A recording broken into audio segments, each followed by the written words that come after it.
Hello बच्चों, क्या हाल चाल? बढ़िया एकदम। तो आज शुरू करते हैं इलेक्ट्रिक सेल। और इलेक्ट्रिक सेल में हम बहुत ही बेसिक चीज़ें पढ़ने वाले हैं कि इलेक्ट्रिक सेल क्या होता है और इलेक्ट्रिक सेल के अंदर किस प्रकार की रिएक्शन होती है। Electric cell, okay.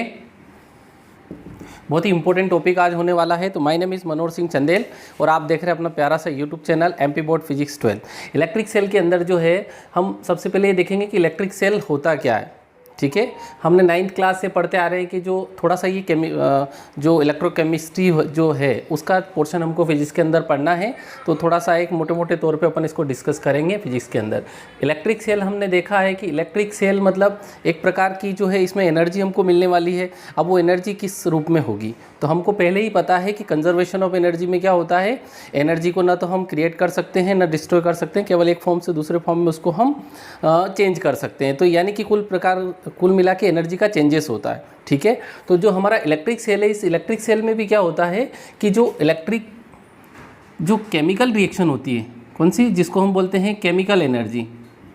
Chemical energy, ये जो केमिकल एनर्जी होती है ये कन्वर्ट होती है किस में, इलेक्ट्रिकल एनर्जी में।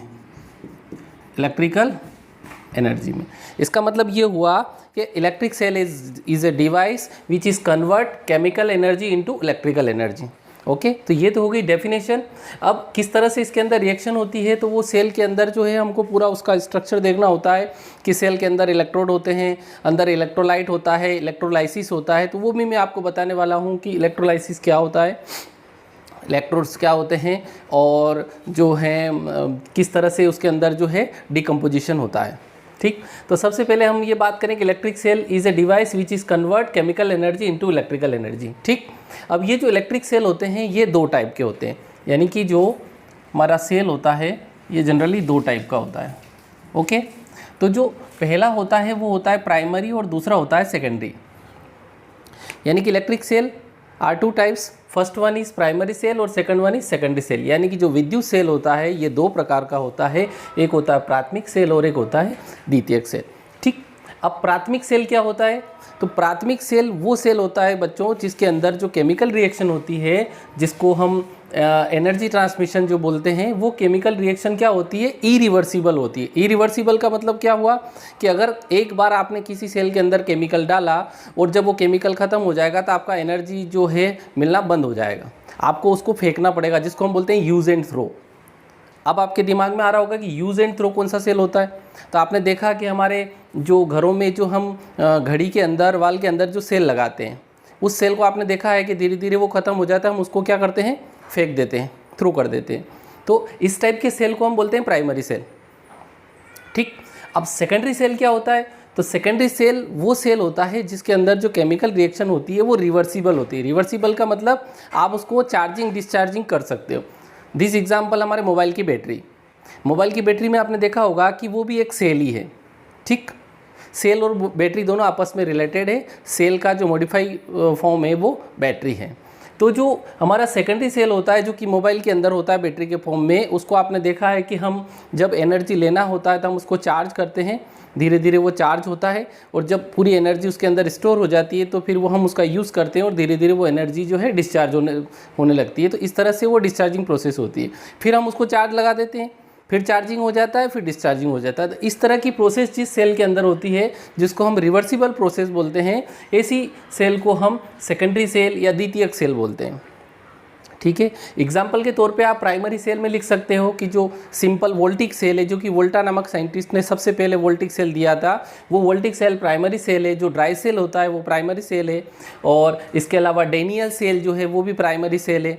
और जो सेकेंडरी सेल होता है, इस सेकेंडरी सेल में आपने देखा होगा कि हमारे ट्रैक्टर की जो बैटरी होती है, कार की जो बैटरी होती है लेड एक्यूमुलेटर के फॉर्म में, वो सेकेंडरी सेल है। जो नीफे सेल होता है वो सेकेंडरी सेल होता है। हमारे मोबाइल की जो बैटरी होती है वो सेकेंडरी सेल होती है। ठीक, अब हम बात करेंगे इसमें कि जो सेल जो दो टाइप के हैं, प्राइमरी सेल और सेकेंडरी सेल, इस प्राइमरी सेल और सेकेंडरी सेल के अंदर क्या होता है। तो प्राइमरी सेल और सेकेंडरी सेल के अंदर जो इस प्रकार की जो रिएक्शन होती है, वो जो रिएक्शन होती है उसमें क्या होता है बच्चों, कि हमको एनर्जी ट्रांसमिशन बताना होता है कि केमिकल एनर्जी उसके अंदर इलेक्ट्रिकल एनर्जी में कन्वर्ट होती है। थोड़ा सा मैं आपको डेमो के रूप में दिखा देता हूँ। केमिस्ट्री में आप पढ़ते ही हो उसमें सारी चीज़ें कि इस तरह का, जैसे मान लो सेल का हमने कोई कंटेनर ले लिया। अब उस कंटेनर के अंदर क्या होगा कि इलेक्ट्रोड्स होंगे। क्या होंगे? इलेक्ट्रोड्स। इस तरह की दो रोड अंदर होती है। एक रोड को हम पॉजिटिव लेते हैं, एक को नेगेटिव होते हैं। जो पॉजिटिव रोड होती है उसको एनोड बोलते हैं और जो नेगेटिव रोड होती है उसको कैथोड बोलते हैं। अब यहाँ पे एक इम्पोर्टेंट चीज़ आपको देखनी है कि कंडक्शन होने वाला है इसमें सेल के अंदर। भाई जब तक कंडक्शन नहीं होगा करंट का पासिंग कैसे होगा? तो कंडक्शन के लिए अपने को क्या करना होता है कि जिस तरह से मेटल्स के अंदर हमने देखा था कि जो मेटल्स होती है, मेटल्स के अंदर नंबर ऑफ फ्री इलेक्ट्रॉन होते हैं, तो वहाँ पे डीकम्पोजिशन की कोई आवश्यकता नहीं होती है क्योंकि मेटल के अंदर ढेर सारे फ्री इलेक्ट्रॉन होते हैं। तो वो फ्री इलेक्ट्रॉन क्या करते हैं? एनर्जी ट्रांसमिशन में काम आते हैं, करंट फ्लो करने में काम आते हैं। लेकिन जो हमारा सेल होता है, इस सेल के अंदर केमिकल होता है। जैसे हमारे पास जो होता है एसिड हो सकता है, बेस हो सकता है और साल्ट हो सकता है। ये जो एसिड बेस साल्ट है इसके अंदर कोई फ्री इलेक्ट्रॉन नहीं होते। तो ऐसी कंडीशन में इनके थ्रू हमको करंट फ्लो कराने के लिए हमको इनका डीकम्पोजिशन करना होता है, इनका विघटन करना होता है। और उस विघटन के थ्रू जो है इसमें क्या बनते हैं? आयंस बनते हैं। दिस एग्जांपल, जैसे हमारे पास एक सॉल्ट है NaCl।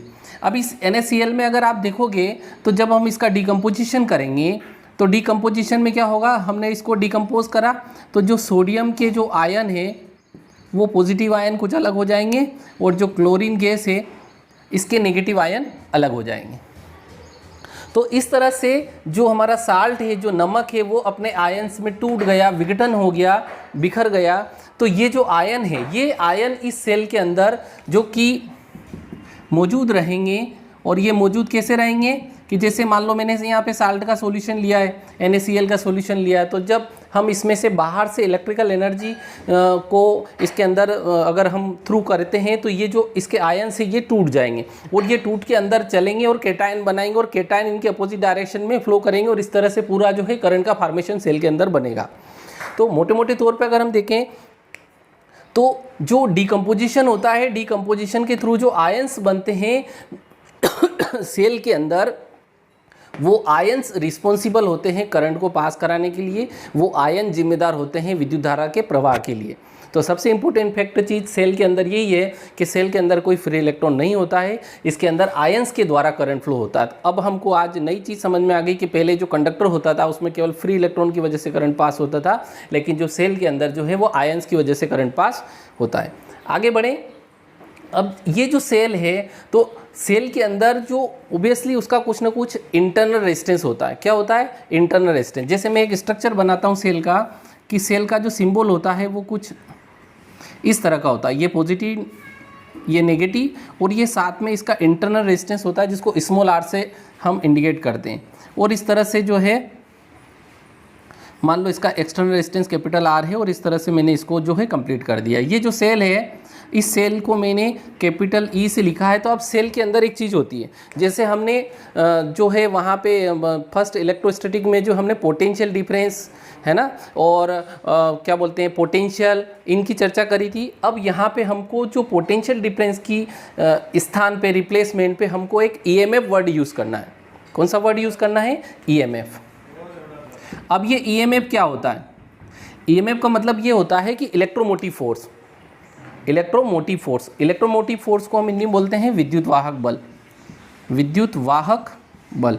और अगर आप इसका सिंपल सा मीनिंग निकालेंगे तो विद्युत वाहक का बल मतलब यही होता है कि विद्युत को ले जाने वाला जो बल होता है उसको कैरी करने वाला जो फोर्स होता है उसको हम विद्युत वाहक बल या इलेक्ट्रोमोटिव फोर्स बोलते हैं। अब ये इलेक्ट्रोमोटिव फोर्स जो होता है सेल के अंदर अगर हमको डिफाइन करना है तो ये क्या होगा?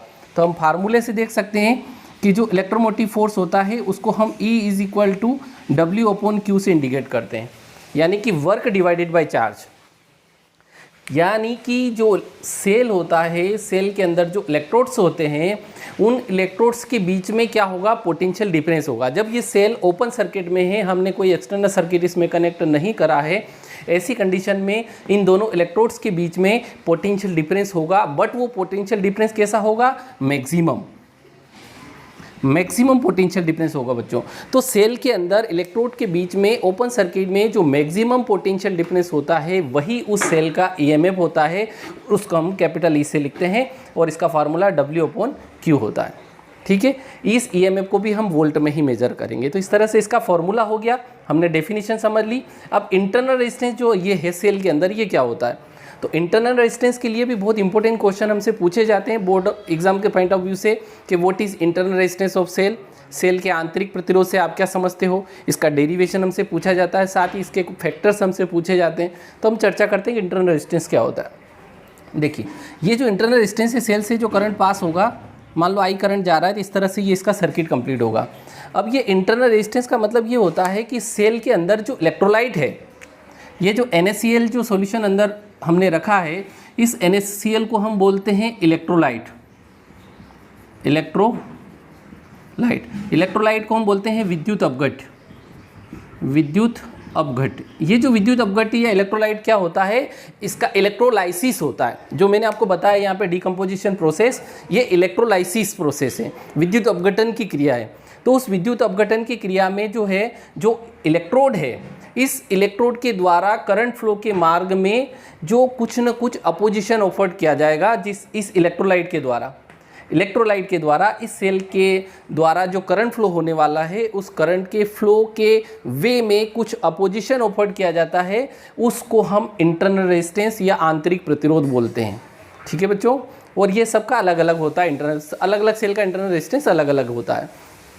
तो इंटरनल रेजिस्टेंस को अगर हम डेफिनेशन के फॉर्म में अगर हम बताना चाहें कि आंतरिक प्रतिरोध क्या होता है, तो आंतरिक प्रतिरोध या इंटरनल रेजिस्टेंस का मतलब होता है the opposition offered by the electrolyte. समझ में आ रही definition? The opposition offered by the electrolyte inside a cell is called internal resistance, और इस इंटरनल रेजिस्टेंस को हम स्मॉल r से इंडिकेट करते हैं। ठीक, अब इस इंटरनल रेजिस्टेंस का हम डेरिवेशन भी फाइंड आउट कर सकते हैं कि इंटरनल रेजिस्टेंस का फार्मूला क्या होता है। ठीक है, तो मैं यहाँ पे लिख देता हूं एक्सप्रेशन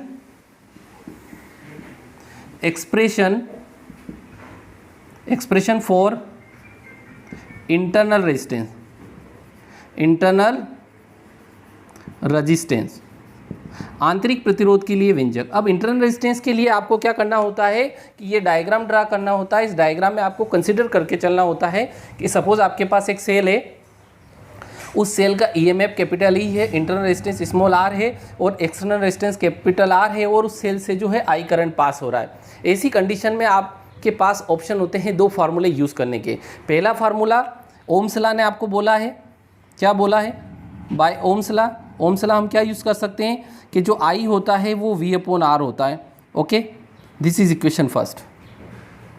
अब सेकंड फॉर्मूला इस सेल के सर्किट की वजह से हमको यहाँ पे जो है आगे याद रखना है कि जो करंट होता है, current passing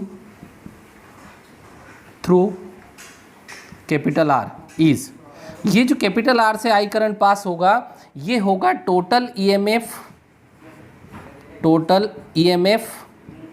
upon total resistance के इक्वल। ठीक है बच्चों, इसका मतलब ये हुआ कि सेल के द्वारा जो एक्सटर्नल रेजिस्टेंस से होकर जो करंट पास होने वाला है, उस करंट का फॉर्मूला होता है total EMF upon total resistance, यानी कि कुल विद्युत वाहक बल बटे कुल प्रतिरोध। अब आप देखें कि ये जो सेल है, इस सेल का जो टोटल ईएमएफ होगा वो कैपिटल ई होगा, हमने कंसिडर करा है, और जो टोटल रेजिस्टेंस होगा वो कितना होगा? Small r plus capital R, यही तो रेजिस्टेंस होगा इसका। तो हमारे पास जो करंट का फॉर्मूला आ जाएगा वो आ जाएगा I is equal to E upon R plus R। This is equation number second. Okay, अब आप इक्वेशन नंबर फर्स्ट और इक्वेशन नंबर सेकंड को देखिए। इक्वेशन फर्स्ट और इक्वेशन सेकंड की LHS सेम है, तो RHS भी क्या होनी चाहिए? सेम होनी चाहिए। तो अपन यहाँ पे उसको राइट करते हैं। देखिए, by equation first and second we get, equation first और सेकंड से हम क्या राइट कर सकते हैं कि ये जो V/R है, ये V/R capital E upon R plus R के इक्वल होगा। ठीक है, RHS भी सेम होगी। यहाँ से हम इस इंटरनल रेजिस्टेंस को फाइंड आउट करना चाह रहे हैं, तो इसको एक तरफ भेज दो, तो ये हो गया V into R plus R, cross multiplication कर दिया, और इधर से हो गया ER। ठीक, अब चूंकि हमको इसकी वैल्यू निकालनी है, तो ये हो गया small r plus capital R is equal to E upon R और अपॉन में V, इस V को अपॉन में भेज दिया। अब यहाँ से इस R को भी हमको हटाना है क्योंकि हमको स्मॉल r चाहिए, तो small r is equal to हमको वैल्यू मिलेगी E upon R upon V minus capital R और इसके अपॉन में कुछ नहीं तो 1 कर दो। तो यहाँ से हमको स्मॉल r जो इंटरनल रेजिस्टेंस वो मिल जाएगा, R कॉमन ले लो तो capital R into E upon V minus 1।